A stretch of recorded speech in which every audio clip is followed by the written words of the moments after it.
11th class में lesson first का समुच्चय का 1.2 ले रहे हैं। 1.2 में थ्योरी ले रहे हैं इसकी हम। यहाँ पर सबसे पहले आता है समुच्चय का प्रकार। पिछली बार मैं आपको समुच्चय को व्यक्त करने की विधियाँ बता चुका हूँ। एक तो रोस्टर रूप थी और दूसरी आपकी समुच्चय निर्माण रूप थी। तो आपके पास में अब मैं समुच्चय के प्रकार बता रहा हूँ। समुच्चय के प्रकार में सबसे पहले आता है रिक्त समुच्चय, जिसको शून्य समुच्चय भी कहते हैं और इसे एम्प्टी सेट कहते हैं इंग्लिश में। तो ये ऐसा समुच्चय होता है जिसमें अवयव शून्य हो, यानी एक भी अवयव ना हो। वह समुच्चय जिसमें कोई भी अवयव नहीं होता रिक्त समुच्चय या शून्य समुच्चय कहलाता है। इसको फाई बोलते हैं। फाई या ये आपका खाली निशान है, यानी खाली ब्रैकेट है, छोटा मंझला ब्रैकेट, तो इससे व्यक्त करते हैं इसको। यानी फाई या फिर मंझले ब्रैकेट में कोई भी अवयव नहीं लिखना, इससे व्यक्त करते हैं। इसका एग्जाम्पल मैं आपको यहाँ पे दे रहा हूँ।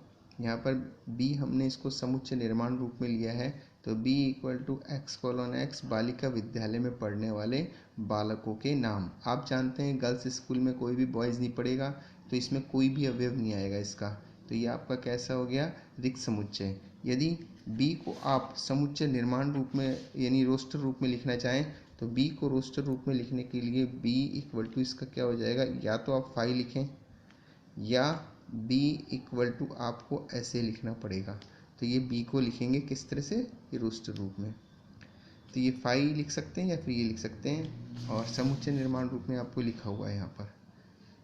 तो अब आपके सेकंड आता है इसका a = x:x, x अवयव n का, नेचुरल नंबर का अवयव है x। यहाँ x का मान 1 से बड़ा 2 से छोटा। आप जानते हैं 1 और 2 के बीच में कोई भी नेचुरल नंबर नहीं होता, इसलिए ये भी कैसा है आपका, रिक्त समुच्चय। इसके बाद नेक्स्ट डेफिनेशन आती है परिमित समुच्चय। नाम से स्पष्ट है, जिसमें अवयवों की संख्या सीमित या परिमित हो वो क्या कहलाता है, आपका परिमित समुच्चय। तो इसमें रिक्त समुच्चय भी आते हैं। ऐसा समुच्चय जो कि रिक्त हो अथवा जिसमें अवयवों की संख्या निश्चित हो, परिमित समुच्चय कहलाता है।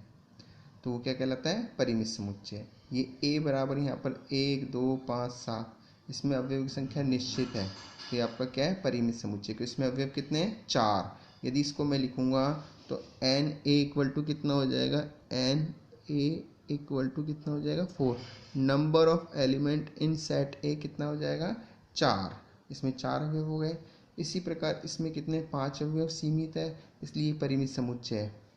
W यदि सप्ताह के दिनों का समुच्चय बनाना हो तो इसमें 7 दिन होते हैं, आपको मालूम है, सोमवार मंगलवार इस तरह से, तो ये भी परिमित है। फिर नेक्स्ट अपरिमित समुच्चय।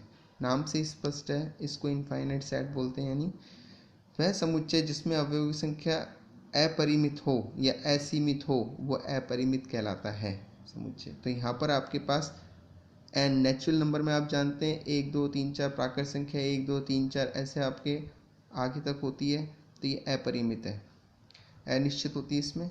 इसी प्रकार बी लिख रखा है हमने यहाँ पर विषम प्राकृत संख्याओं का समुच्चय, यानी विषम प्राकृत संख्या आपकी कितनी हो जाएगी, 1 3 5 7 ऐसे चलती जाएगी। तो ये भी किसमें, इसमें अपरिमित अवयव होते हैं, इसलिए आपका एक ऐसा है अपरिमित समुच्चय। इसके बाद आता है नेक्स्ट आपके पास में समान समुच्चय, जिसको इक्वल सेट बोलते हैं। चौथे नंबर का है समान समुच्चय, इक्वल सेट।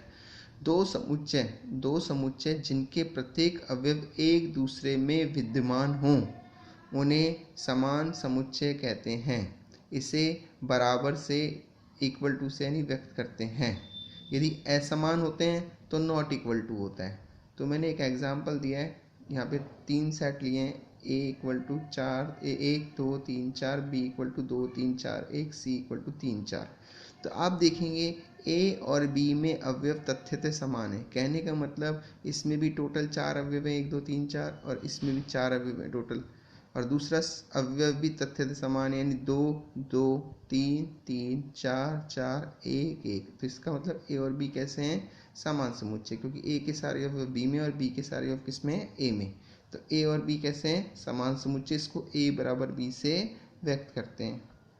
अब आप देखेंगे a से c को करते हैं कंपैरिजन, तो a और c में अवयव असमान है, क्योंकि c में 3 4 है, 1 2 नहीं है, इसलिए a ≠ = c। इसी प्रकार b ≠ = c।